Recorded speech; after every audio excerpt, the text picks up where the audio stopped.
গণিত, ভাজক ভাগফলের 10 গুণ ভাজক 0.5 হলে ভাজ্য কত? অঙ্কটি প্রায় পরীক্ষায় এসে থাকে। সমাধান: মনে করি ভাগফল x, সুতরাং 10x সমান 0.5, সুতরাং x সমান 0.05, সুতরাং ভাজ্য সমান ভাজক পূরণ ভাগফল।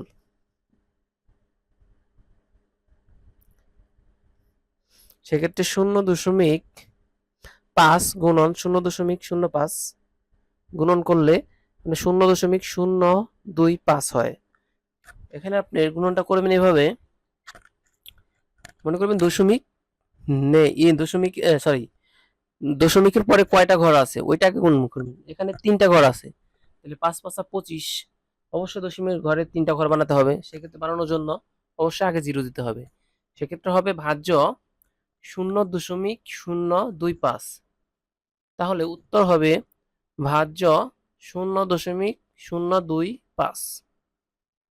থ্যাংক ইউ সম্পূর্ণ ভিডিওটি দেখার জন্য। ভালো লাগলে চ্যানেলটিকে অবশ্যই সাবস্ক্রাইব করে রাখবেন পরবর্তী সকল আপডেটের জন্য। আল্লাহ হাফেজ, আসসালামু আলাইকুম।